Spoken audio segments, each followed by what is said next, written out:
Bienvenidos al conversatorio de cronistas e historiadores mexiquenses. Mi nombre es Claudio Barrera Gutiérrez. El día de hoy tenemos como invitado especial al doctor Juan José Batalla Rosado, quien nos impartirá una conferencia titulada El arte de escribir en Mesoamérica, los códices o libros pintados.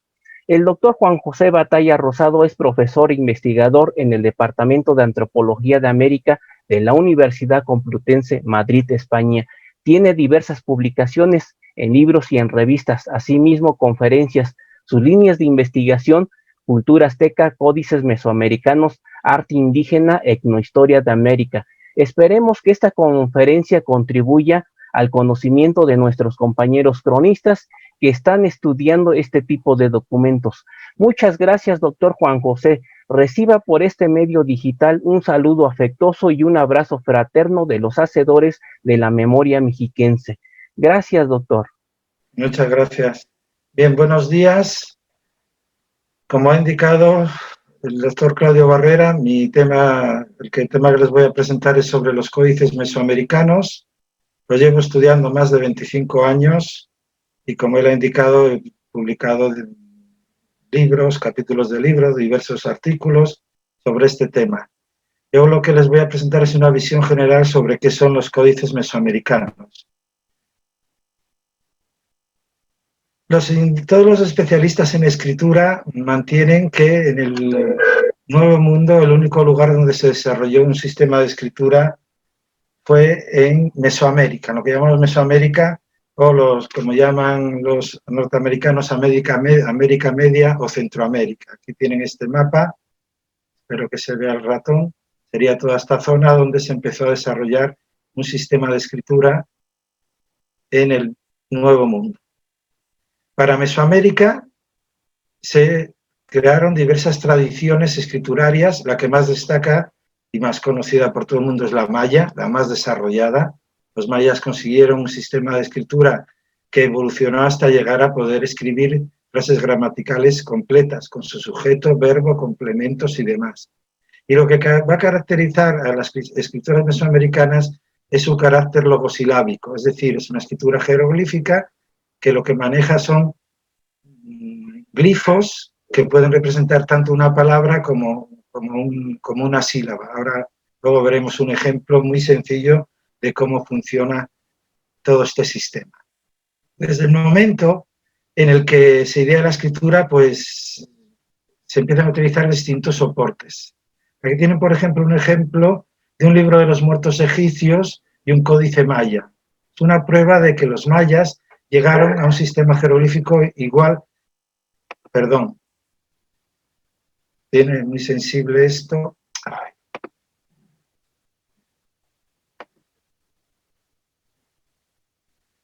Un sistema similar al de los egipcios. Por el contrario, lo que llamamos cultura azteca, cuando Hernán Cortés y las huestes españolas llegan al centro de México, estaban en pleno desarrollo de su escritura, y sí estaban a nivel de los egipcios, pero a los comienzos de la escritura egipcia, y solo representaban mediante escritura pues nombres de persona, nombres de lugar, cargos, pero no eran capaces todavía en ese momento de escribir frases gramaticales completas, complejas, a través de su sistema de escritura logosilábico.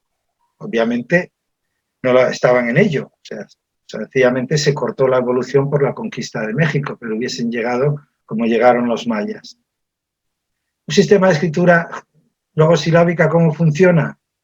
Pues miren, tienen en este esquema de escritura maya, tienen en la parte superior lo que se llama un logograma. Parte de ese logosilábica es un logograma, que es un dibujo que representa un jaguar, balán en maya. Es muy claro. Así se comienza a desarrollar una escritura. Siguiente elemento, por si acaso cuando veas dibujada la cabeza del jaguar no lo interpretan, idean un glifo para una sílaba ba, para decirte, lo que tienes que leer ese logograma empieza por ba. Entonces, si empieza por ba, se parece a un jaguar, solo puede ser balán. Pero también pueden hacerlo creando otro glifo que sea un sufijo final para ma, y te dan ma.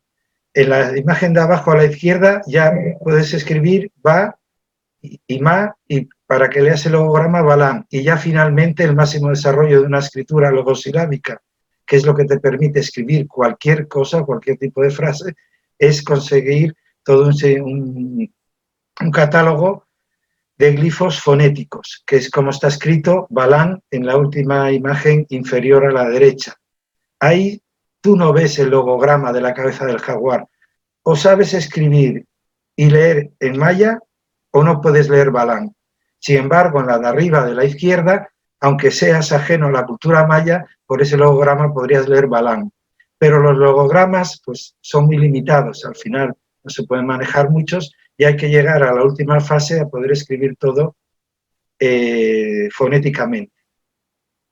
Una vez, bueno, esto es un silabario de la escritura maya, ejemplos de escritura maya, vamos a ir directos. Esta es de la escritura piolmeca, una de las tradiciones que se dio, la estela de la mojarra, que ya se ve que también en esta época, siglo II después de Cristo, aquí en esta zona estaban al mismo nivel que los mayas en cuanto a escritura. Una vez conoces la escritura, la has ideado, utilizas todo tipo de soporte. Aquí tenemos ejemplos zapotecos en piedra, donde hay glifos de escritura en los márgenes. Tenemos pintura mural, por ejemplo, aquí en Teotihuacán, donde podemos ver también en estas, debajo de las franjas de la serpiente, se ven una serie de plantas, pero en el nacimiento de cada una de ellas hay un logograma diferente. Entonces me está dando nombres de lugar, obviamente. Los murales de Cacastra también aparecen glifos de escritura, como aquí a la izquierda pueden ver el nombre del personaje, que es Tres Venado, o en la famosa gran arcilla de lo que llamamos el escriba de Cuilapan, que tiene tanto en el pecho como en el gorro, tiene escrito una fecha calendárica. También se podía escribir en madera, tallando los glifos, en hueso, bueno, en vasijas cerámicas como las mayas, pero lo importante es esto, cuando las culturas mesoamericanas llegan a la fabricación del papel. Al igual que ocurrió en Europa y en otros lugares del Viejo Mundo, el mejor soporte para poder escribir es algo que sea liviano, que no pese mucho, porque vale, tú puedes escribir en piedra, en un monolito de 5 toneladas, pero ¿dónde vas con él? No lo puedes llevar debajo del brazo. Lo interesante es llegar a un soporte liviano. Y al igual que ocurrió en Europa, en Mesoamérica, llegaron al papel o a lo que también se llama pergamino, es decir, la piel curtida de animal. Trabajaban los dos soportes. Entonces, para la piel curtida de animal, el animal de mayor tamaño que tenía en Mesoamérica era el venado, trabajaban y curtían las pieles de venado, las recortaban, hacían largas tiras igual que con el papel, como vamos a ver, luego les daban una capa de estuco y ya podían ahí escribir y pintar, recoger su iconografía, todo lo que necesitaban. Esta es una imagen de la actualidad del pueblo de San Pablito, en México, de cómo hacen el papel tradicional, el papel de amate, y es lo mismo, se hace con la corteza del árbol del amate, se ponen primero unas tiras horizontales y otras verticales, se une machacándolas y luego vas recubriendo con más cortezas hasta que consigues una larga tira de papel. Con la piel curtida de animal se hacía igual, hacían las largas tiras de piel o más cortas, bueno, según la piel del animal, y luego las pegaban, igual que con el papel. Entonces, esto es lo que llamamos un formato de códices de tira, una tira alargada, puesto que estas tiras de papel y de venado pueden medir varios metros. De hecho, el códice más largo que conservamos, yo creo que es el códice borbónico, que está en París, que aunque le faltan 4 páginas, 4 láminas, actualmente mide 16 metros. Está hecho en papel de amate, es azteca, 16 metros de largo. Entonces, para archivarlo yo tengo que hacer algo con esas largas tiras que hago, bien de papel de amate, bien de piel. Pues lo que tengo que hacer es, sobre todo, tengo 2 opciones, en formato de biombo o acordeón, como vemos aquí en este ejemplo, de un códice mixteco, para poder archivarlo. De hecho, Bernal Díaz del Castillo, uno de los soldados de Hernán Cortés, nos dice que en un lugar que entran, encuentran libros, dice que de igual manera que los de Castilla, o sea, estaban plegados, dice, se abren como si fueran paños de Castilla. Vas desplegando el códice, tienes acceso a 2 páginas, a 3, a 4, a 5, a las que quieras, y generalmente se pintaban por ambas caras. Este es el trocortesiano, maya también prehispánico, que está también en formato de biombo, o también, como pueden ver en esta imagen, en formato de rollo. Una larga tira de papel o de piel, también la puedes enrollar y lo puedes archivar. Otro formato que utilizaron y soporte fueron los lienzos de algodón. Tejían grandes lienzos, como se puede ver aquí por el tamaño del niño y la persona las personas que lo están sujetando en la parte superior. Tejían grandes lienzos de algodón, les daban también estuco, y es una capa de cal, es lo mismo, el estuco es una capa de cal, y ahí ya esto les permitía pues, recoger la escritura y recoger todo tipo de información. Y finalmente, dentro de los códices tenemos que tener en cuenta esto, con la llegada de los europeos, aunque se siguen en las primeras décadas, todavía hay algún códice hecho a la manera tradicional, es decir, en tira o en lienzo bastante, sobre todo, en los grandes lienzos de algodón se siguieron utilizando para los códices cartográficos, pero ya empieza a aparecer el libro europeo, un libro hecho en papel europeo, mediante cuadernillos que se cosían y luego el códice se encuadernaba. O sea, es un nuevo formato que aparece, pero ya es colonial, obviamente, como en este ejemplo que vemos del Códice Tudela del Museo de América. Bien, ¿y qué problema tenemos con los códices? El problema, por suerte, es que todavía conservamos muchos, teniendo en cuenta que, sobre todo los religiosos españoles, los primeros que llegan a América, con toda esa, tan imbuidos de su religión y tan, no me sale el término ahora, tan fanáticos, decidieron y pensaron que los códices que estaban encontrando de los indígenas eran obra del demonio y no se les ocurrió mejor idea que quemarlos. Entonces hay dos célebres autos de fe, el de Maní, por Fray Diego de Landa, en la península de Yucatán, que se cree que quemó unos 2000 códices mayas, y el de Fray Juan de Zumárraga, el inquisidor en Ciudad de México, que también se dice que quemó muchos libros. La suerte es que hubo otros frailes que dijeron y que pensaron, bueno, ¿a qué hemos venido aquí? Hemos venido a evangelizar a estas personas que tienen una religión pagana y para combatir esa religión lo que tengo es que conocerla. Entonces, para conocerla, lo que voy a hacer es pedir a los pintores y sacerdotes indígenas que aún viven que vuelvan a escribir sus códices, que me vuelvan a contar cómo era su religión, para yo conocer esa religión y poder combatirla. No hay nada mejor para combatir a un enemigo que conocerlo. Por otro lado, la administración civil española también tenía un problema. Tiene que comunicar a los indígenas, sobre todo, qué tributo quiere recibir de ellos. ¿Qué tributo quiere recibir? Entonces también mantuvo, en cierta manera, el sistema indígena prehispánico de escritura logosilábica acompañada de iconografía, pero ya veremos cómo cambia el formato de los códices para que también quepa la explicación alfabética para el castellano, para el occidental. Lo iremos viendo. La cuestión es esta, que por suerte hoy en día conservamos más de 1000 códices mesoamericanos, de los cuales prehispánicos podríamos decir que tenemos 20, no más. Depende de cada investigador, oscila entre 15 o 20. Por ejemplo, el caso del códice borbónico, yo soy un férreo defensor de que es prehispánico, pero hay otros investigadores que dicen que no, que es colonial, y llevamos peleando, entre comillas, pues desde la década de los 90.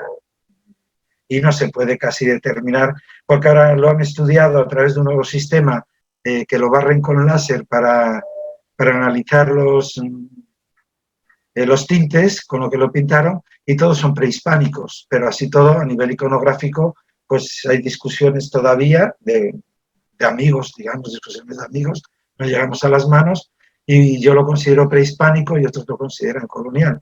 Pero bueno, ya les digo, de estos 1000, como mucho de 15 a 20 prehispánicos, el resto coloniales.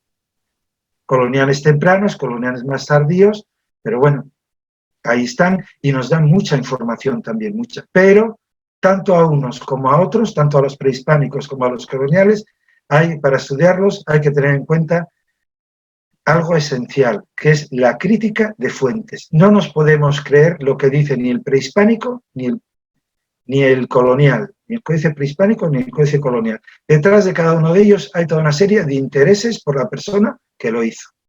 Y unas veces los intereses son nobles y otras veces no lo son. Es como con todas las fuentes con las que trabajamos, las crónicas de los conquistadores, de los frailes, es todo lo mismo. Hay que hacer primero crítica de fuentes. Entonces, bueno, si tenemos más de 1000 códices y yo quiero hacer un trabajo sobre el autosacrificio de los aztecas, no me voy a mirar los 1000. No puedo mirar los 1000 porque entonces lo primero no tengo acceso a todos ellos. Entonces, en los años 70, en el Handbook of Native American Indians, el manual de indígenas de Centroamérica, que se publicó en Estados Unidos, dedicó 2 volúmenes a códices. Y ahí ya John B. Glass y Donald Robertson decidieron clasificar los códices atendiendo a su contenido. Y establecieron 4 grandes grupos. Uno que se llama códices en general, códices techaloyan, códices testerianos o catecismos en pictogramas y códices falsos. Estos 4 grupos están muy bien establecidos. Los códices en general, digamos, son los códices normales y luego los techaloyan, testerianos y falsos son raros y merecen estar aparte. Y ahora luego explicaremos por qué. El problema es que, claro, códices en general no me dice nada. Entonces, estos investigadores los subdividieron en varios grupos: calendáricos religiosos, históricos, cartográfico-históricos, genealógicos, económicos y etnográficos. Y así yo ya sé, si quiero estudiar la religión azteca, tengo que ir a los calendáricos religiosos, aunque también tengo que tener en cuenta que los históricos me pueden contar algo de religión, o sea, es conveniente también tener un conocimiento general de todos los códices. Entonces vamos a ir viendo los códices en general, como son, luego veremos los techaloyan y luego ya testerianos y falsos. Los códices en general, el primer subgrupo son los códices calendáricos religiosos. En ellos los que destacan, obviamente, son los códices mayas. Los códices mayas, en la actualidad, que me da un poco de miedo decir esto, son 3 o 4 códices los que hay. Hay 3 claros, que son el trocortesiano, el Códice de Madrid, el Códice de Viena, el Códice de París, y por último está el Códice Grolier, que va dando bandazos a una falsificación, una original, una falsificación, una original. Hace un par de años, creo recordar, el gobierno mexicano ha publicado una edición ya muy extensa del Códice Grolier con todo tipo de estudios que parecen que ratifican que realmente es original.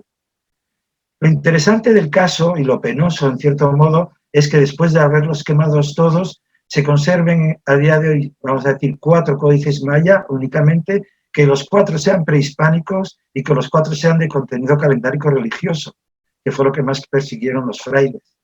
Son las casualidades de la vida, ¿no? Del desarrollo humano. Tenemos estos 4. Obviamente aquí solo vemos una imagen de muchos códices, en este caso una doble página del trocortesiano. Es un códice en formato de biombo, no me acuerdo cuántas páginas tiene, pero bueno, tiene varios metros de largo, está pintado por las 2 caras, y es un códice que recoge rituales de los mayas. En estas 2 páginas, por ejemplo, son rituales y en qué fechas diarias hay que hacerlas para propiciar la lluvia. Tiene otras páginas para la recolección de la miel, para la caza del venado. Son códices calendáricos religiosos. Este es el Códice de París, que ya está muy dañado. Ha perdido la capa de estuco que se le daba para poder escribir encima, la ha ido perdiendo, y con ello los glifos de escritura se han ido perdiendo. Y bueno, pero así todo, hay publicaciones sobre él y lecturas del códice. Este es el Códice de Dresde, creo que antes dije Viena, no sé por qué, es el Códice de Dresde, que está en la biblioteca de Dresde, y este sobre todo trata, entre muchos temas, de movimientos del planeta Venus.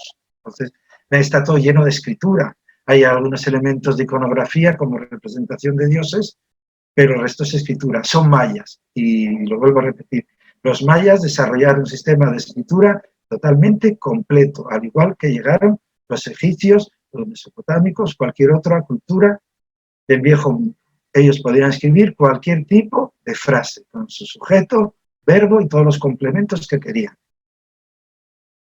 Otro ejemplo de códice calendárico religioso del centro de México, el códice que llamamos Freger, Barimayer. Los nombres de los códices que se le han puesto obedecen a múltiples razones, desde el descubridor del códice al primero que lo estudia, el lugar donde apareció, la forma que tiene, o sea, los nombres son totalmente aleatorios. Pero bueno, son conocidos muchos así desde el siglo XVIII y XIX, y cambiarlos ahora, sobre todo con los mixtecos, se está intentando cambiar muchos de los nombres del códice Nútar, el Vindobonensis, Bodley, darle un nombre más adecuado al contenido, pero ya está uno imbuido del nombre de toda la vida y aceptar los nuevos nombres es un poco complicado. Aquí vemos en esta página de un códice del centro de México, podemos ver, por ejemplo, las 5 direcciones del universo. Siempre ven que hay 4 cuadretes, uno a cada lado y otro en el centro. Y bueno, en la parte superior, en los códices prehispánicos, siempre es el este era lo que estaba arriba, el oeste abajo, norte y sur a los lados. Y el centro muy importante, la dirección central era muy importante para las culturas mesoamericanas, y en este caso la dirección central está ocupada por el dios del fuego, o el dios viejo, o dios del hogar, una de las deidades más importantes. Y luego cada dirección espacial tenía asignadas, como vemos aquí, una pareja de dioses, un árbol y un ave característica, que eran los que ocupaban esa dirección. Esto es una tradición totalmente mesoamericana y la importancia del centro sobre todo. Otro códice calendárico religioso es el códice borbónico del que ya les hablaba, en mi opinión prehispánico azteca. Tiene 3 secciones, una primera sección que recoge el calendario de 260 días o Tonalpohualli, otra sección de 2 páginas que es esta, que recoge el Xiuhmolpilli o la atadura de 52 años, y luego ya tiene otra sección final que es el calendario de 365 días. Entonces, bueno, es calendárico religioso en su totalidad y me da muchísima información, sobre todo de cara a los años. Me está diciendo que el ciclo de 52 años también lo dividían en 2 partes con sus deidades patronas, aunque a la izquierda vemos ese grupo de 26 años, el primer grupo, que está realmente ocupado por la pareja primordial, Osomoquis y Pastonal, que están llevando a cabo una serie de rituales, mientras que en los otros 26 años tenemos a Ejecatl y Tezcatlipoca. El códice Borgia, códice prehispánico, también se duda de dónde pudo ser pintado, se cree que en la zona Puebla, Cholula, Tlaxcala, o un poquito ciertos rasgos mixtecos también, en fin, pero es un códice primordial para el conocimiento de la religión prehispánica indígena. Tiene 74 páginas, creo recordar, pintadas por ambos lados, con todo tipo de información, sobre todo relativa al Tonalpohualli. Esta es una de sus páginas que recoge los 9 señores de la noche que acompañaban a los signos a los 20 días de los nombres del calendario del Tonalpohualli de 260 días. Es una fuente primordial para el conocimiento de la religión mesoamericana. Y tiene como curiosidad una parte intermedia, según despliegas el documento y empiezas a leerlo, cuando llegas hacia la parte final, empieza una sección muy extraña que al terminar el códice por ese lado y darle la vuelta, continúa por el otro lado, también un par de páginas, continúa. Es lo que llamamos la sección central del códice Borgia, que tiene diversas interpretaciones. Cada investigador lo interpretamos como consideramos oportuno, como nos parece, porque es muy compleja. Otra imagen del códice Borgia, donde en la parte central tenemos a Tonatiuh, el dios del sol, que está recibiendo una ofrenda de sangre de una codorniz que ha decapitado un animal, que posiblemente sea la zarigüeya, pienso yo, y enmarcado por las 13 aves o volátiles agoreras. También son parte de estas aves del Tonalpohualli, partes del Tonalpohualli o calendario de 260 días. Aunque estoy dando por hecho que obviamente todos los oyentes conocen el sistema calendárico mesoamericano, a lo mejor no es así. Entonces, bueno, en un minuto comentarles que en Mesoamérica había 3 tipos principales de calendario. Uno augural de 260 días, que se componía de 20 nombres de día con un numeral del 1 al 13, igual que los nuestros. Nosotros tenemos nuestro calendario una semana con 7 días, nombres de 7 días, y luego les damos un día. Hoy creo estamos a 16, a martes 16. O sea, sigo el mismo sistema. Y era cíclico, se iba repitiendo el calendario continuamente. Luego tenían, este se llama el calendario augural o la cuenta de los destinos. Luego tenían lo que investigadores llaman el calendario civil, pero es también civil y religioso, de 365 días, semejante al nuestro, que se componía de 18 nombres de mes, 28 nombres de mes, no de días, de mes, con un numeral del 1 al 20. Daba 360 días y añadían 5 días de mal agüero, Onemontemi en náhuatl y Wayep en maya. Y ambos empezaban a funcionar el mismo día y no volvía a coincidir ese mismo día hasta que pasaban 52 años de 365 días. Y por eso ahí cerraban la cuenta y es lo que vulgarmente llamamos el siglo azteca. Y entonces estos códices religiosos, sobre todo los que conservamos de época prehispánica, de lo que tratan sobre todo es del Tonalpowali, es del calendario augural. De manera que cuando un niño nacía, los padres acudían al sacerdote especialista a preguntarle, dándole la fecha del día en el que había nacido el Tonalpowali, qué destino esperaba el niño, para saber si era bueno o era malo. Si era malo, había una serie de rituales o incluso se podía posponer la imposición del nombre al niño o a la niña, de manera que se pudiera terminar con ese mal agüero que se había dado. Obviamente hay que tener muy en cuenta que quien leía este tipo de documentos son sacerdotes especialistas y cobraban por ello. Y obviamente quien acudía a estos sacerdotes eran la clase noble o mercaderes. Un pobre macehual pues tenía muy claro cuál era el destino de su hijo. Iba a seguir siendo labrador. O un pobre zapatero que hacía sandalias, lo mismo. O un carpintero, o sea, no había otra opción tampoco. Esto está hecho, obviamente, en mi opinión, para clases pudientes. ¿Qué ocurre? Se queman estos libros, porque son obra del demonio. Y no obstante, vienen religiosos con la mente más abierta, como Fray Toribio de Benavente, alias Motolinía, Fray Bernardino de Sahagún y muchos otros, Fray Jacobo de Tester, en fin. Vienen también, digamos, frailes con una mente más abierta y dicen, bueno, vamos a ver, vamos a conocer esta religión, entonces vamos a encargar estos libros calendáricos religiosos que los vuelvan a pintar. Pero claro, ahora yo ya quiero tener una cosa clara. Quiero que me pongas tus dibujos, pero déjame espacio en blanco para que yo los explique, para que cuando venga un fraile de la península o cualquier otra persona pueda saber que está ahí pintado. Aquí tenemos la primera trecena del Tonalpowali. Están códices prehispánicos, el Borgia, el Borbónico, el Fejer-Barimayer, o sea, están muchos códices prehispánicos, pero todos pintados, porque son prehispánicos. Pero aquí yo lo tengo escrito, además de pintado. Ya sé, perdonen, es que me da miedo utilizar el ratón Es tan sensible que es que se me pasa la diapositiva. A ver si pudiera acercar. Ahí. Aquí tenemos, por ejemplo, los nombres de los días. Tenemos 1 Sipastri, 2 Ejekal, 3 Kali, 4 Cuespali, son los días del Tonalpowali. Aparecen 13 y 7 en la página siguiente, serían 20. Están además escritos en castellano, traducidos. 1 Sierpe, 2 Vientos, 3 Casas, 4 Lagartos, 5 Culebras. Y luego debajo hay un texto que me dice, esta es la cuenta que los indios de esta tierra tenían en los días y semanas que así como nosotros decimos lunes, martes, contaban ellos un Sipastri, los vientos. Lo que yo les he contado antes está escrito en una obra de 1500, de mediados del siglo XVI. Vamos a poner 1553-54.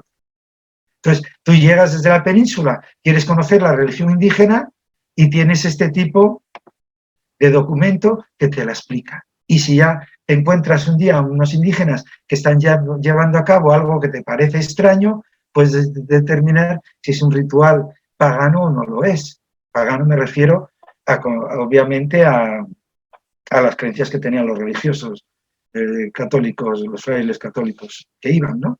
Entonces, bueno, cambia el sistema.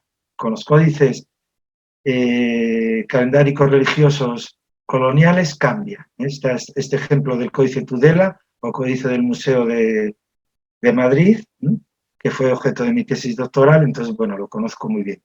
Y vean, vienen los nombres de los días en la parte inferior, encima de ellos los 9 señores de la noche y encima de ellos están las aves agoreras, que las habíamos visto en el Códice Borgia prehispánico, pero ahí estaban en láminas separadas. Pero es lo mismo, quiere representar lo mismo que tenemos en época prehispánica, y obviamente esto es una fuente primordial para poder leer los prehispánicos, porque están los nombres escritos, sobre todo en las volátiles, en las aves. Normalmente se llaman aves agoreras, pero el problema es que hay una mariposa, y una mariposa no es un ave. Entonces, bueno, a veces se suele utilizar el término las volátiles agoreras. Pero yo aquí sé cómo se llaman. Está el quesalhuisil, el cocosin, solin, cacalol, que es el cuervo, papalol, que es la mariposa, en fin, están todas con su nombre escrito en náhuatl, pero alfabéticamente, y me permite saber los nombres, que en los códices prehispánicos no vienen. Eso no quiere decir, por favor, que algunos códices prehispánicos tengan algún tipo de escritura alfabética, que tengan glosa, pero hay que tener en cuenta de que desde que lo hicieron en época prehispánica hasta que ha llegado a nuestros días, ha tenido diversos poseedores y cualquiera pudo escribir en ellos. Por ejemplo, en el Códice Borgia hay una nota de un copista de finales del XIX que lo estaba copiando un día en la Biblioteca del Vaticano y para no olvidarse de dónde había quedado, puso una nota diciendo, aquí me he quedado, más o menos. Para el día siguiente, bueno, esas son las barbaridades que a lo largo de la historia se hace con todo tipo de piezas, ¿no? Pues bueno, pues claro, eso no puedes pensar que lo escribieron en época prehispánica, ¿no? El Códice Borbónico, de hecho, también tiene glosas, ¿eh? Pero también, aunque en mi opinión es prehispánico y le pudieron poner las glosas, pues, yo qué sé, en 1540, en 1580, en el siglo XVI, XVII, en cualquier momento, ¿no? O sea, cambian además el sistema de presentar la información. Aquí a la izquierda tenemos, dentro de un códice calendárico religioso y relacionado con el Tonalpúalli o ciclo de 160 días, tenemos los 20 nombres de los días de ese calendario augural asociados a un individuo que porta una piel de ciervo. Están asociados a distintas partes de su cuerpo.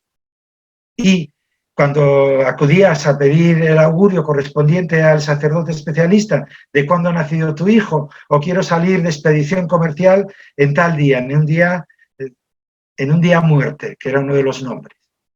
Pues el sacerdote especialista consultaba el Tonalpúalli y también este tipo de imagen, ¿vale? Entonces esto es lo que representa. En el lado derecho lo tenemos la misma imagen, pero en un códice colonial ya de la segunda mitad del siglo XVI, hacia 1570. Ha cambiado, iconográficamente ha cambiado. Ya no hay una piel, no aparece la piel de venado. El venado era un animal primordial para los mesoamericanos, puesto que era el animal más grande que tenían, sino que aparece una figura humana y además muy semejante a la de Leonardo da Vinci, totalmente con los brazos abiertos y demás. Y ya los nombres, estoy indicando con el dedo porque es que me da miedo tocar el ratón. En fin, que vean que hay cambios, y entonces tenemos que hacer crítica de fuentes e intentar, sobre todo los coloniales, averiguar las deformaciones que se puedan producir en la información, porque además, como ven, y como hemos visto en el Tudela, perdón, en el colonial hay texto, en este caso en italiano, y ese texto muchas veces son indígenas quien lo dan, y sabemos que los indígenas, como no estaban muy conformes con los españoles, a veces les mentían y no les contaban la verdad de lo que querían decir las imágenes. Otras veces las escriben los españoles por sí mismos y no tienen ni idea de lo que están viendo y se lo inventan sin ningún pudor. Entonces, hay que hacer crítica de fuentes. No nos podemos creer ni lo que dice uno ni lo que dice otro. Crítica de fuentes siempre. Algo que aparece en los códices coloniales ya es la profusión de sangre. En los prehispánicos sí hay alguna representación en los códices prehispánicos de sacrificio humano, pero en los coloniales ya es exagerado. ¿Por qué? Hay un interés. Hay un interés por parte de los conquistadores de mostrar a los indígenas como salvajes, como que sacrificaban gente, personas, y se los comían para ver si casualmente la corona española los clasifica como salvajes y los puedes esclavizar. Ni más ni menos que eso. Es interés.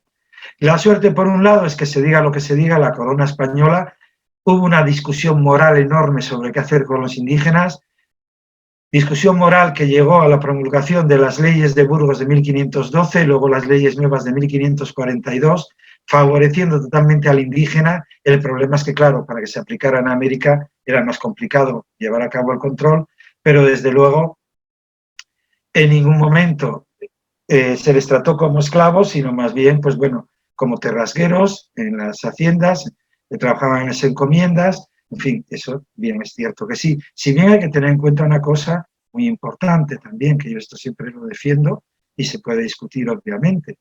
En época prehispánica también los indígenas de las clases bajas trabajaban para los nobles, y en época colonial los españoles tenían terrasgueros y tenían indígenas en sus encomiendas, en la encomienda del español, que le trabajaban las tierras, pero la nobleza indígena colonial también tenía terrasgueros, que luego los vamos a ver en los códices económicos. Resumiendo, brutalidad indígena en muchos códices coloniales, sobre todo en los calendarios religiosos. Aquí vemos en el lado izquierdo, por ejemplo, una página del Códice Vaticano A, del siglo de segunda mitad del XVII avanzado. Ya no se conforman con representar un sacrificio humano, lleva 4. Y aquí en la derecha, en el Tudela, están bañando a Mictlantecutli, volcándole con escudillas llenas de sangre. O sea, lo que también aparece en estos códices, en todos, en prehispánicos y coloniales, lo pongo ejemplo colonial del Tudela, es el autosacrificio, el ritual del autosacrificio que se lleva a cabo en la religión precolombina, tanto aparece en códices prehispánicos como coloniales. Vemos en la izquierda que se han autosacrificado la oreja, se toman la sangre de la oreja y la echan sobre un altar que tienen hecho sobre una manta, y en el lado derecho, pues lo mismo, sobre todo en la parte inferior. Si esto me deja, que no sé dónde está, ahí. Ya tiene aquí, ¿ves cómo no? Una espina de autosacrificio con la que se va a punzar para ofrecer sangre a los dioses. Esto yo cuando se lo explico a mis alumnos se asombran, y yo les recuerdo nuestra Semana Santa, por Dios. La Semana Santa, aquí en España por lo menos, hay rituales que se azotan, luego cuando le salen los cardenales se los pinchan con cristales para sangrar, y si vamos a otros lugares del mundo hasta se crucifica de verdad a la gente. O sea, que todas las religiones son iguales. O sea, o rituales actuales de, vas a ver la Virgen de Fátima o el Cristo de Chalma, me da igual.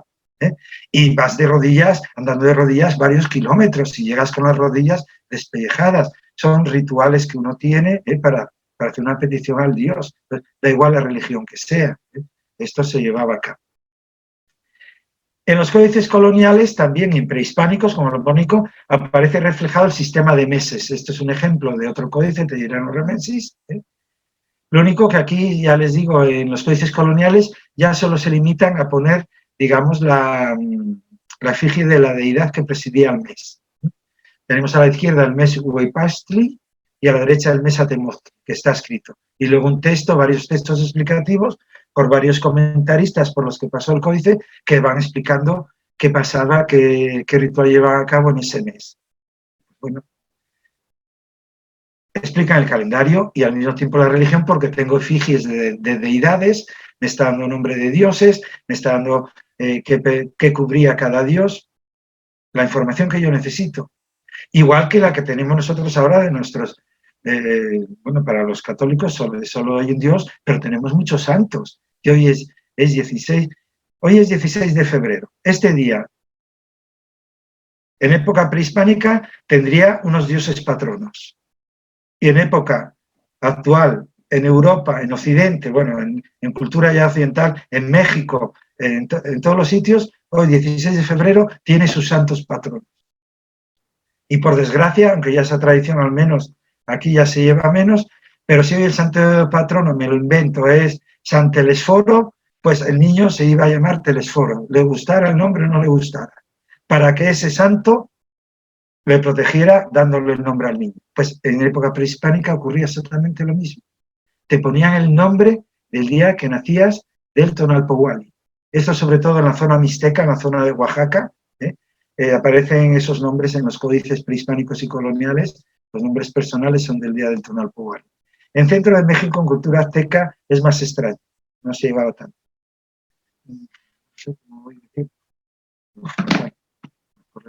Históricos, recogen obviamente hechos históricos, acontecimientos históricos. También conservamos coloniales, como el Códice Nútal, mixteco, que aquí está describiendo el ataque a una ciudad.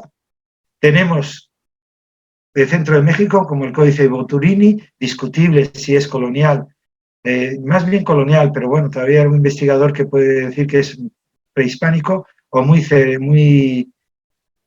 colonial, muy temprano. Es una larga tira y recoge la tira de la migración de las tribus aztecas, que aquí tenemos una página de ello.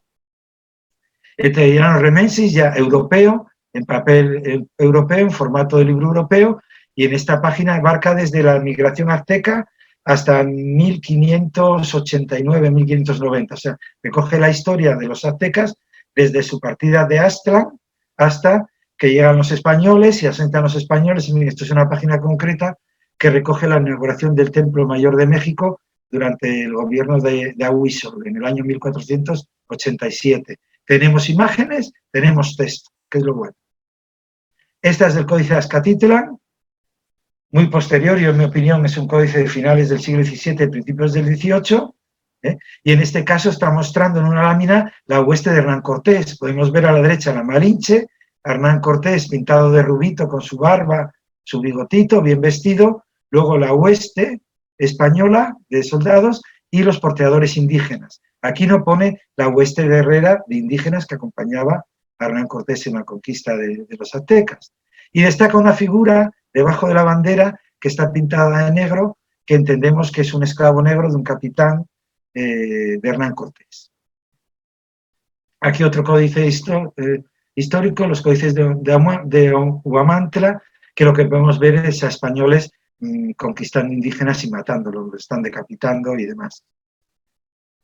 Otro códice, el Azoyo número 1, también en formato de biombo, colonial, y aquí está ya, es una de las páginas en época colonial, ya estamos en época colonial, y de hecho en la parte inferior podemos ver una mujer que está metida en el cepo, por un castigo posiblemente, no posiblemente, seguro impuesto por un juez, y esto ya es una sanción europea, este tipo de cepo. Los indígenas en época prehispánica no tenían el cepo de pie, solo tenían una collera, un cepo para el cuello que sepamos, y bueno, ya por los años que están en los bordes, sabemos que ya es época colonial temprana. Cartográfico-históricos, dentro de los de general, pues muestran mapas. No conservamos ninguno prehispánico, este es el más temprano que tenemos y que se considera que es de estilo más prehispánico, es de la historia, de lo que llamamos la historia tolteco-chichimeca, hay 2 o 3 como este en el libro, que está en formato europeo, y vemos toda una serie de glifos, bueno, glifos de topónimo, todo esto, glifos de topónimo, son nombres de pueblos. Este ya es mucho más colonial, los glifos de topónimo están ya dispuestos por el espacio tal y como deben estar. Este es otro de la zona de Xochimilco, donde aparecen las chinampas, también. Estos cartográficos ya les digo que les llamamos cartográficos históricos, porque como en este ejemplo, también aparecen gobernantes, aparecen otros elementos y no solo la cartografía. Dentro de estos códices en general también están los códices genealógicos. Tenemos en los códices históricos prehispánicos, si aparecen genealogías, aparecen matrimonios e hijos que van sucediendo a los gobernantes e hijas, pero lo que es una genealogía típica de árbol, como estos aparecen durante la colonia. Y es el ejemplo que le estoy poniendo de genealógico. ¿Por qué aparecen? Porque los nobles aztecas quieren demostrar ante la administración española que son nobles desde época prehispánica, y que quieren seguir manteniendo ese estatus, obviamente.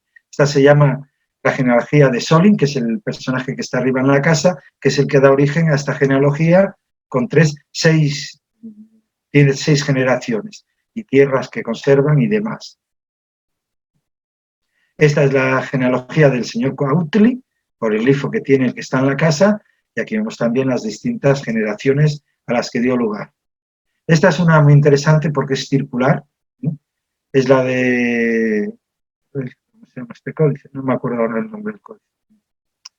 Vaya por Dios.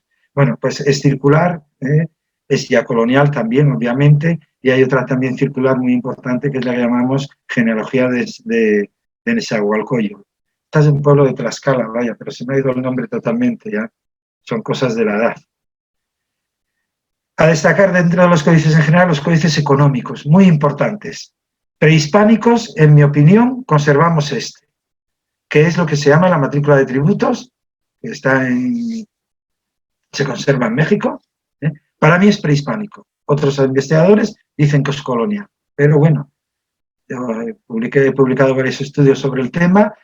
En esta matrícula de hueso 5, que está hecha en papel de amate y actualmente encuadernada como libro europeo, pero parece ser que originalmente no estaba encuadernada de ese modo, el papel es de amate, participaron 6 pintores, en mi opinión, y recoge los tributos que los pueblos conquistados tenían que pagar al imperio de la Triple Alianza, al imperio mexica.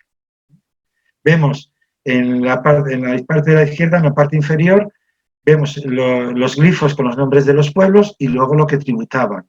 Mantas, trajes de guerrero y luego trojes con comida, comida con maíz, chía y demás. En la parte de la derecha vemos otro tipo, vemos que también tributan mantas, son 3 columnas verticales, se leen de abajo hacia arriba, tributan mantas, trajes de guerrero, hachuelas de oro, cascabeles de oro, trajes de guerrero, tributan ciertas cosas. En mi opinión, además, este documento, la matrícula de tributos, que para mí podría fecharlo hacia 1514 por ahí, o sea, principios del siglo XVI, sirvió para hacer la segunda parte del Códice Mendoza, Códice colonial, que encargó el virrey para enviar a Carlos V.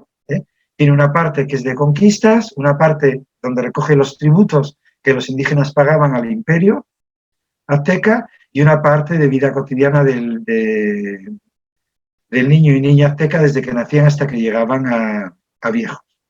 Bueno, tengo que ir más rápido. Estos ya son códices coloniales. Llegan los españoles y obviamente la conquista se hace para recibir tributos y para recibir tierras para vivir como un señor. Entonces, en estos códices lo que viene ya recogido es lo que tienen que tributar a los españoles. Además, es muy interesante, a ver si consigo que esto no se me vaya.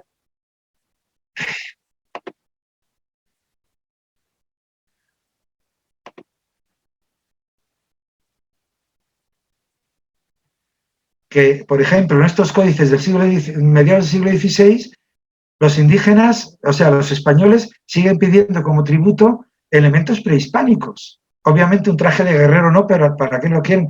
Pero aquí vemos, en esta ampliación, vemos que ya aparecen monedas en la franja inferior, pero luego ya en la que le sigue vemos mantas, igual que en los códices prehispánicos, porque la manta servía de moneda, vemos pavos, vemos leña, vemos panes de sal, vemos granos de cacao, porque el cacao también era una moneda prehispánica y en los tiempos iniciales de la colonia servía como moneda también. Yo soy español, tengo sirvientes en mi casa y personas que me tributan mantas, granos de cacao y todo esto. La leña la utilizo para el fuego, pero el cacao, los granos de cacao, las mantas, se lo doy a mis sirvientes, vete al mercado y cómprame tal cosa.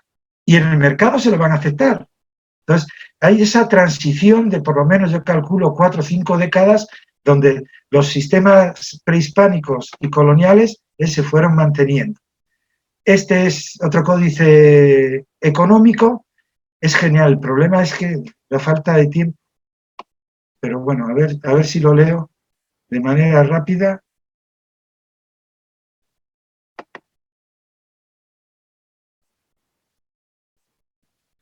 Para que vean cómo va el sistema.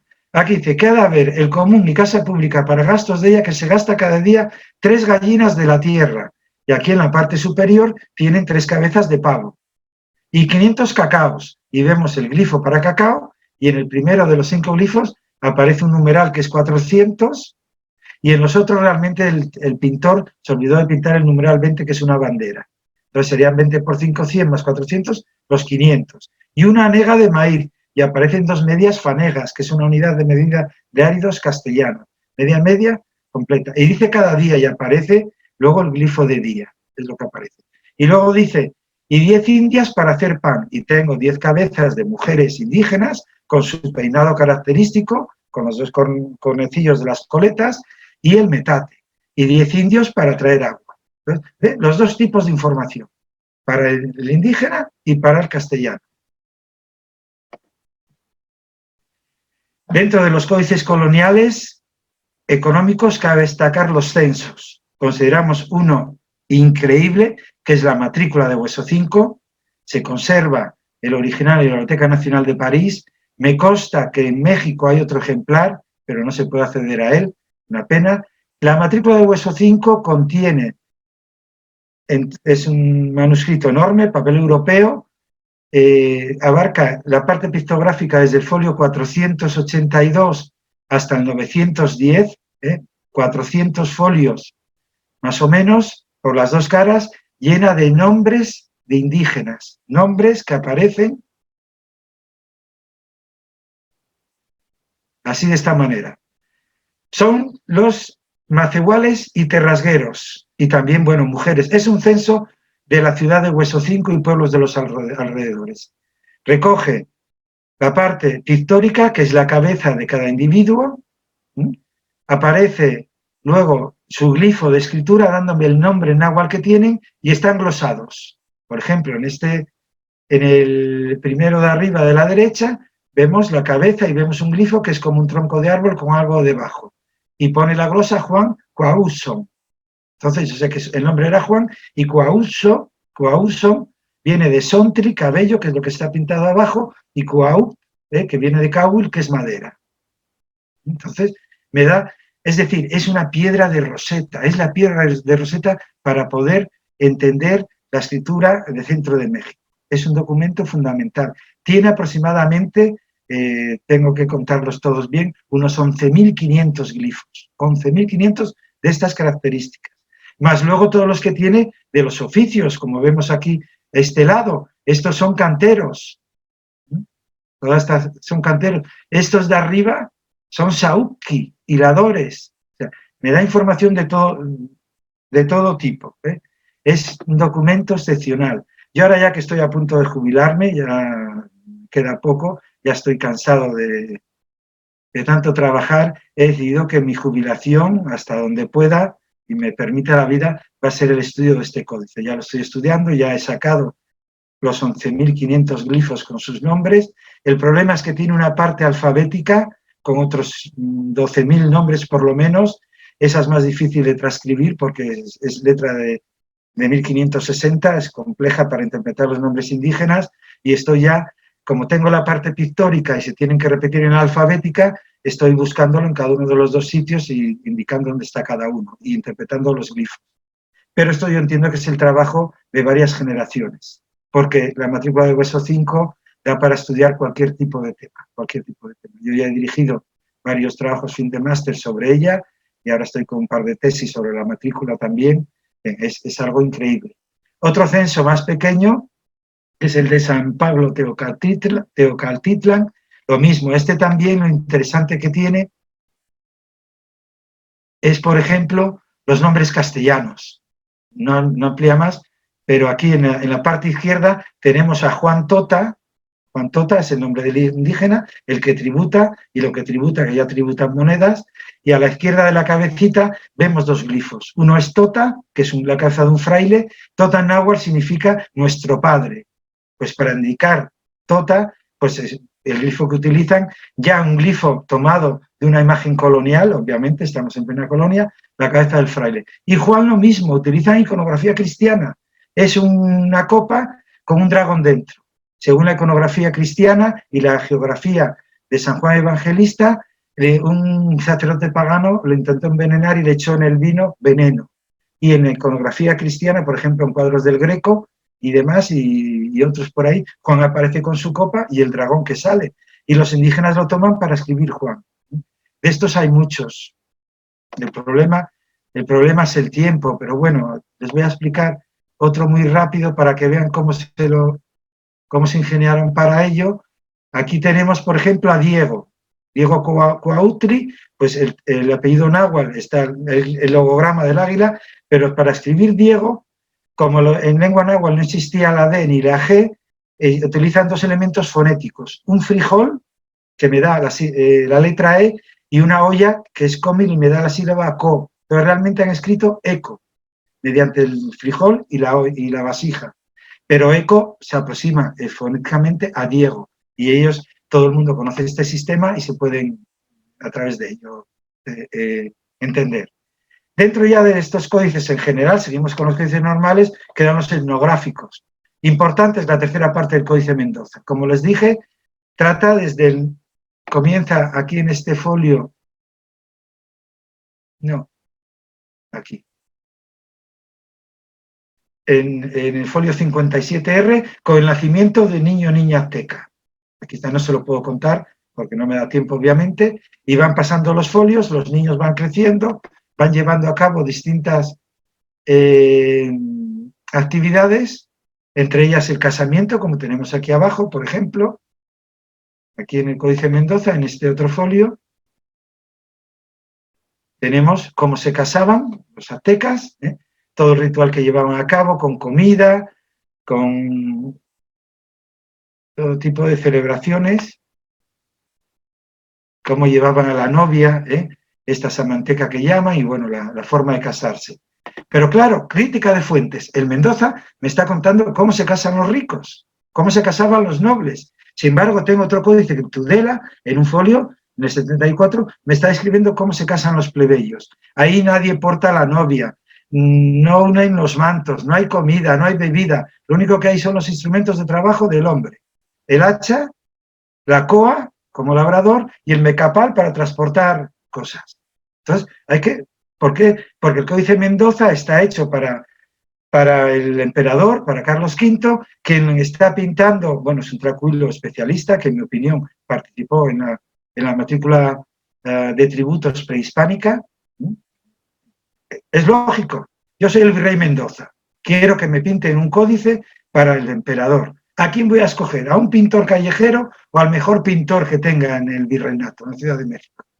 Y obviamente, si fechábamos, como comenté, la matrícula de tributos hacia 1510, en 1540, uno de esos pintores de la matrícula de tributos podía seguir viviendo y pintar el Mendoza. Y yo en un par de trabajos intento demostrar que efectivamente ese participó en la totalidad del Mendoza, porque si en 1510 tenía 30 años, con 60 años podía estar vivo perfectamente, o si tenía 20, con 50 o con 40, o sea, tampoco es tan complicado.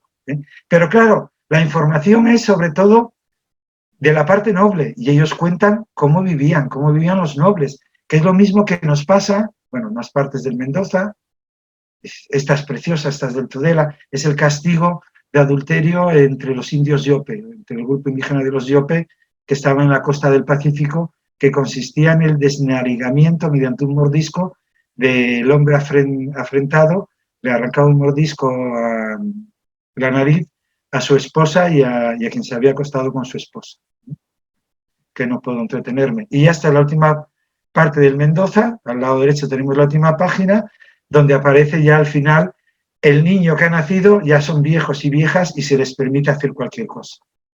Recoge mucha información. Otro códice imprescindible para todo, es la enciclopedia de los aztecas, es el Códice Florentino. El Códice Florentino habla de historia, de religión, de economía, de vida cotidiana, de todo. Son 3 volúmenes, se debe a Fray Bernardino Sahagún. Anteriormente recogió información en lo que llamamos los códices matritenses, porque están en Madrid. Este se llama Códice Florentino porque está en la biblioteca en Florencia. Es increíble. O sea, es una fuente de información de primera mano. Problema, ya está hecho en la segunda mitad del siglo XVI. Crítica de fuentes. No te puedes creer todo lo que dice. Y hay informaciones que están equivocadas porque ya están degeneradas a través del tiempo, y ya los informantes son ya un poquito mayores, porque ya estamos hacia 1570, hace 50 años de la conquista, y para haber vivido la conquista, bueno, pues eso, pues como el pintor del Mendoza, puedes tener 60, 70 años, incluso 80, pero bueno, hay que tener cuidado. Páginas, un par de páginas, es un formato de libro europeo del Códice Florentino, trata de todo, de peces, de insectos, de árboles, o sea, es una enciclopedia de la cultura azteca. Es fundamental y por suerte está colgado al completo en la red. Llegamos así a los códices Techaloyan, recordemos, eran 4 grandes grupos, en general, Techaloyan, Testerianos y lo diré, falsos.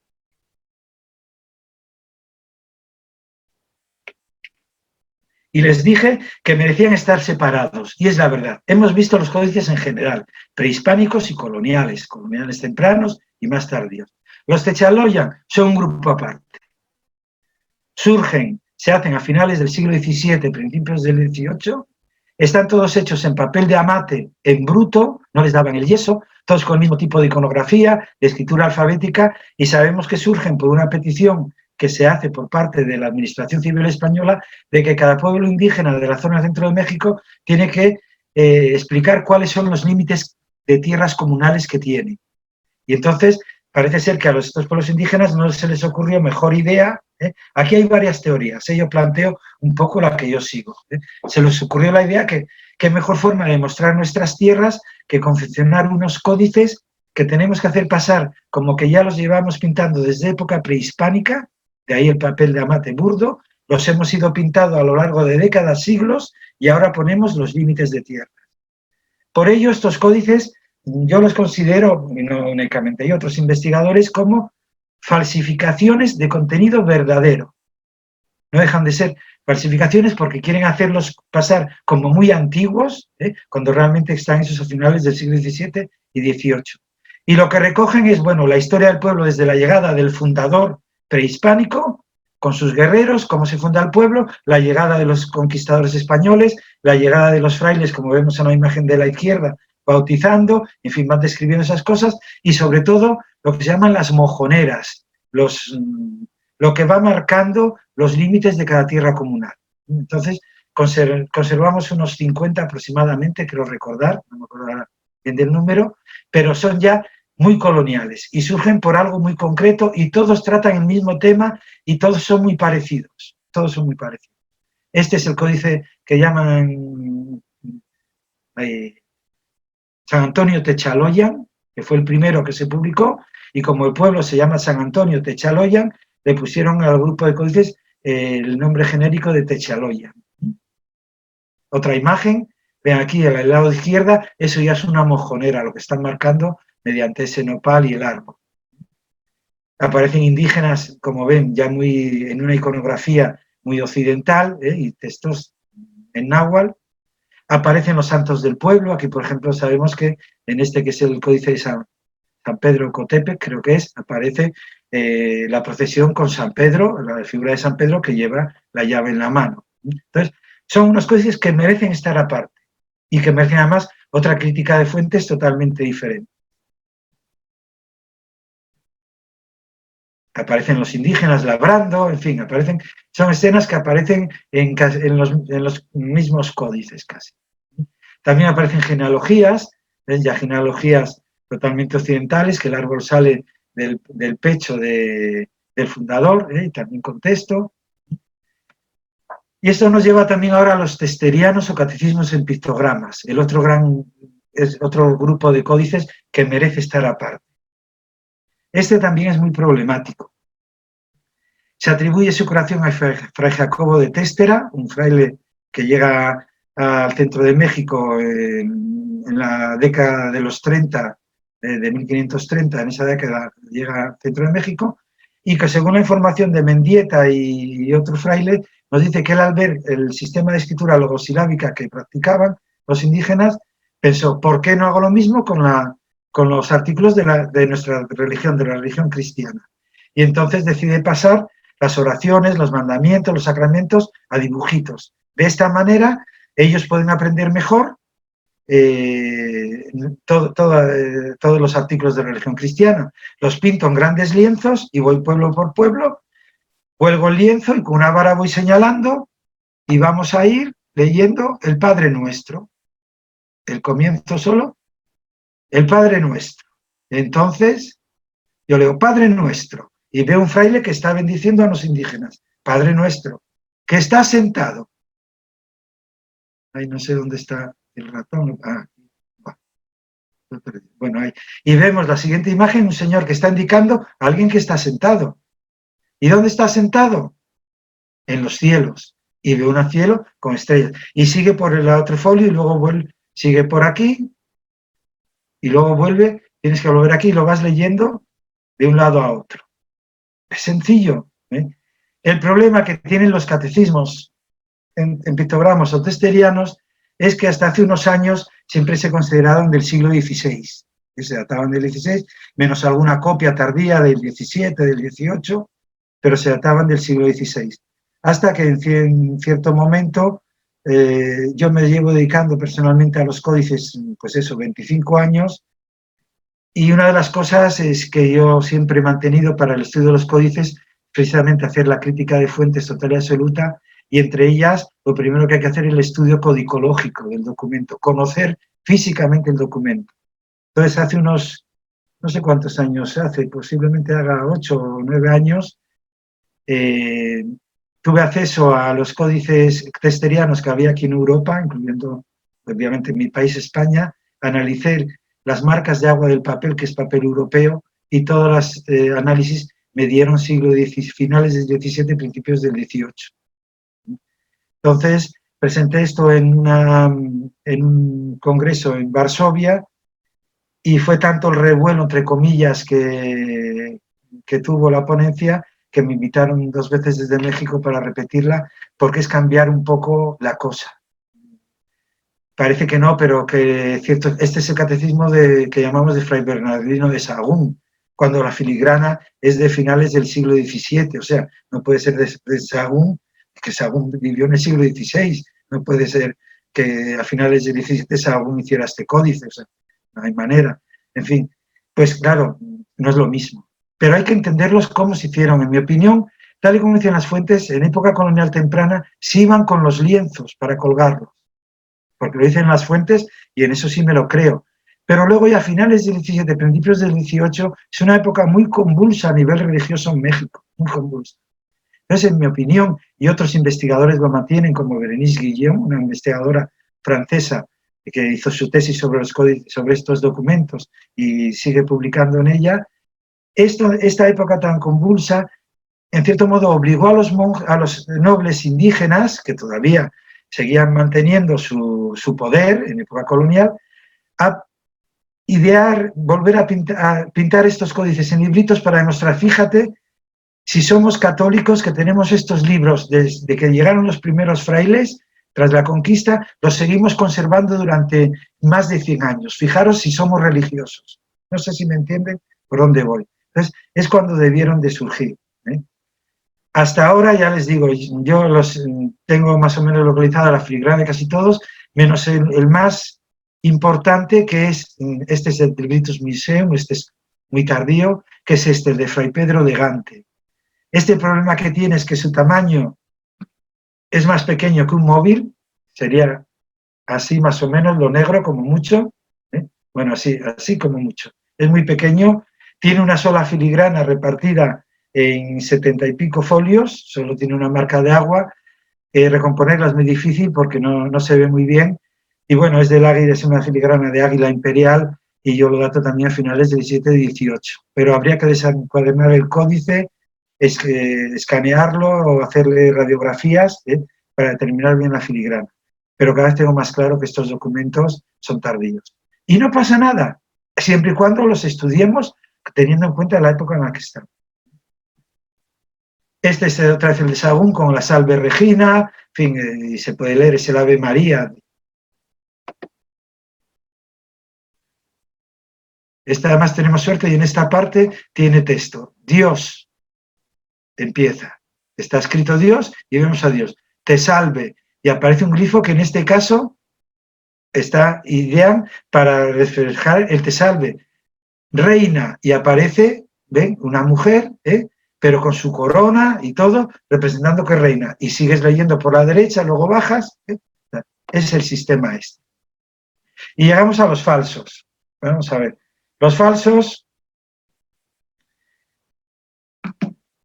es muy distinto considerar un falso como un códice Techaloyan, que es un falso de contenido verdadero y no busca un beneficio económico directo, que ya un falso o una falsificación que lo que busca es engañar a un coleccionista o a una institución, engañarla vendiéndole un códice falso para obtener un beneficio económico.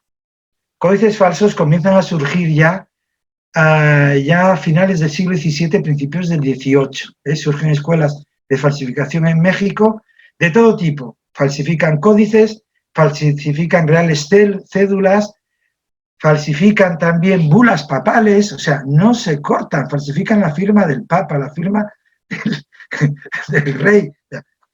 Da igual, el caso es que te pague alguien por ello. Y sobre todo, títulos de nobleza, escudos de armas, de todo falsifican. Hay originales, obviamente, o sea, ya surge, ya les digo, a finales del 17, la falsificación como tal se dispara. Se dispara. Y bueno, en el 18, 19, para coleccionistas, para instituciones, este es un códice falso, lo llaman el códice Ammaburgensis, porque está en un museo de Alemania, lo adquirió el museo hacia 1920 y es solo esta lámina, es una falsificación total y absoluta. O sea, está intentando representar una página de esos códices prehispánicos que vimos antes con las direcciones del universo y los patrones de cada dirección, y bueno, aquí, además de muchos errores iconográficos increíbles, el error más claro es que a todas estas deidades que le sale una rayita y me lleva un glifo de escritura que debería ser su nombre, el falsificador lo que puso fueron glifos de topónimo, glifos de nombres de pueblos. Pues bueno, pero claro, en 1920 no hay el conocimiento que tenemos ahora mismo, 100 años después, entonces, lógicamente se vendió. Hay que tener mucho cuidado porque ahora hacen muy buenas falsificaciones, muy buenas. Aquí hay una cosa clara. Si a mí me cuesta falsificar el códice vamos a hablar de dólares, $1.000.000. Si lo puedo vender por $3 millones, no hay ningún problema. Ahora, si me cuesta $1.000.000 hacerlo y lo voy a vender por $100.000, es que sois un normal, soy tonto, porque pierdo dinero. El caso es que hay una ganancia. Si me cuesta $1.000.000, ahora actualmente puedo conseguir papel prehispánico porque ha aparecido papel original en ofrendas, en rituales, en cuevas, que se ha conservado igual que cuando lo pusieron hace 5 siglos, ha entrado en el mercado de falsificación. Sé cómo se hacían los tintes, las pinturas, puedo contratar a un especialista en códices y en iconografía y escritura, y si le engaño y le pago bien, me escribe un contenido real, y es facilísimo. Y luego eso, siempre y cuando haya un beneficio, pues lo sacas. Este es un códice maya también falso, apareció publicado en un libro de National Geographic sobre los mayas, y David Stuart, uno de los grandes especialistas mayas, pues dijo bueno, que era falso directamente. Igual que ocurre con las vasijas mayas. Las vasijas mayas hay muchísimas falsas, no solo se falsifican códices, hay muchísimos. Uno muy llamativo, bueno, este es otro códice basado en el lienzo de Tlaxcala, otra falsificación. Uno muy llamativo es este, que se publicó en México en facsímil en 1945, creo yo recordar. Yo lo llamo el códice porno maya. Es totalmente pornográfico, es una barbaridad. Los glifos de escritura maya son ilegibles, no se pueden leer y se dedica exclusivamente. El facsímil es precioso, yo conseguí ver el facsímil y bueno, es una falsificación que se publicó en esa época y ahí sigue, ¿no? Ahí vemos otra imagen de este códice porno maya que yo llamo muy subido de tono, o sea, no tiene ningún sentido. No es que los indígenas fueran unos mentecatos respecto al sexo, que no lo trataran, pero bueno, no así de esta forma tan explícita. No tenemos muchos ejemplos de ello y esto está claro lo que es, porque además de mayas, parecen asiáticos, en fin, un poco de todo. Es un batiburrillo muy, muy complejo. Y llegamos a este, que lo tengo puesto al final, puesto que hablé al principio de él, es el códice Grolier o códice maya de México, que se llama ahora, que ha estado dando bandazos, que si original prehispánico, que si falsificación. Yo no soy especialista en códices mayas, dejo esto a los investigadores a los especialistas en códices y escritura maya que sigan discutiendo si lo es o no lo es, y por eso lo he dejado para el final, porque yo no tengo capacidad de determinar, en este caso, ni de dar una opinión científica al respecto. Y con esto pues termino esta charla, espero no haberme pasado, agradezco mucho la atención prestada y muchas gracias. Gracias, doctor. Vale, ya te veo. Bien. No sé si me he pasado de tiempo, Claudio, lo siento, no he podido comprobarlo. Estamos bien, doctor. Bien, el doctor nos acaba de dar un bosquejo histórico de la escritura en Mesoamérica con diversos códices que existen en cada región, tanto los prehispánicos como los coloniales, incluso una clasificación ahí de lo que pudimos observar, los cartográficos, históricos, genealógicos, todo, y también la parte de los Techaloyan, y hasta llegar ahorita a los códices falsos. Nos acaba de dar un curso, un curso de lo que comienza con escritura, hasta propiamente los códices, que llega hasta el siglo XX, digamos, principios del siglo XX, una historia sobre estos documentos indígenas. Algo me llamó mucho la atención, doctor, sobre el lienzo de algodón, el que había una muestra. Sí lo detecté, que pertenece a uno de los personajes que he estado investigando, y esto es muy interesante. Es sin duda que ahora a los compañeros cronistas del Estado de México, cuando vean este curso, seguramente va a cambiar mucha su visión de ellos para tratar de averiguar más sobre el contenido de estos documentos. Y la Asociación Mexiquense de Cronistas Municipales, Asociación Civil 2019-2021, otorga el presente reconocimiento al doctor Juan José Batalla Rosado por su participación en el arte de la escritura en Mesoamérica, los códices o libros pintados, en el conversatorio de cronistas e historiadores mexiquenses, México Alerma, a 16 de febrero del 2021. En un momento se lo hacemos llegar el reconocimiento, doctor, por vía digital. Doctor, ¿alguna conclusión general en relación a lo que había estudiado, que tuvo la oportunidad de consultar estos códices ahí en Europa, y que cambia la visión ahora también para los investigadores? Es acerca de los filigramas, de la marca de papel de agua que tiene estos documentos, que sin duda que va a cambiar mucho la historia, lo que usted mencionó, que es bueno seguir estudiando, pero hay que enfocarnos en la época en que fueron realizados este tipo de documentos, porque nos va a dar pauta a la marca de agua. Eso, la marca de agua, sobre todo, el papel tiene que ser europeo, se analiza en los códices realizados en papel europeo, es lo que se llama el estudio codicológico, pero incluso en los prehispánicos, los que están hechos en mate, en piel, también se pueden estudiar codicológicamente.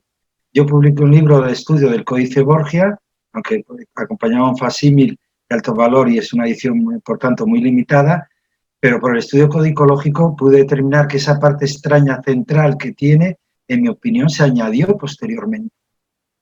Se añadió posteriormente al original del Códice Borgia. En época prehispánica, los dos se hizo en época prehispánica y se añadió esa parte intermedia tan rara que tiene también en época prehispánica. El Códice Mendoza, que es ya español, libro europeo, con marcas de agua, también publiqué y hice el estudio codicológico, y en mi opinión la tercera parte del Códice Mendoza, la que es la de vida cotidiana, no entraba en el plan inicial de la obra.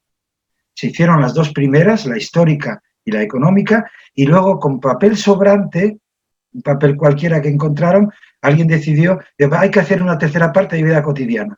¿Por qué? Por lo que antes comenté, el códice está hecho para un emperador, para la más alta instancia. Entonces, el papel de las dos primeras partes es de marca de filigrana del peregrino, que es la de mayor calidad de papel. Y sin embargo, la tercera parte mezcla papel de distintos molinos, de distinta filigrana. No tiene sentido. aparte estudiando la disposición de los folios y demás, la conclusión a la que yo llegué es, pues bueno, eso para estudiar el Códice de Mendoza, para mí es importante para el contenido, saber cómo se hizo el estudio de códices, sino que es el punto de partida, conocer el soporte, conocer cómo se fabricó ese documento, cómo se fabricó. Número de pintores o de escribanos que trabajan en él, o sea, y luego ya puedes analizar el contenido. Esa es mi opinión, por lo menos.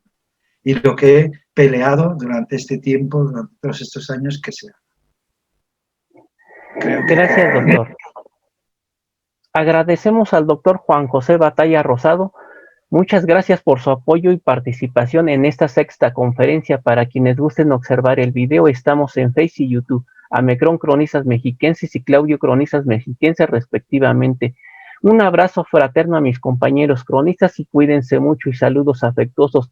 A la población los invito a actuar con responsabilidad y respeto ante los demás, utilizando cubrebocas y si es posible careta. Cuídense mucho y sean felices y bendiciones a todos. La crónica de mi pueblo, testimonio de la historia.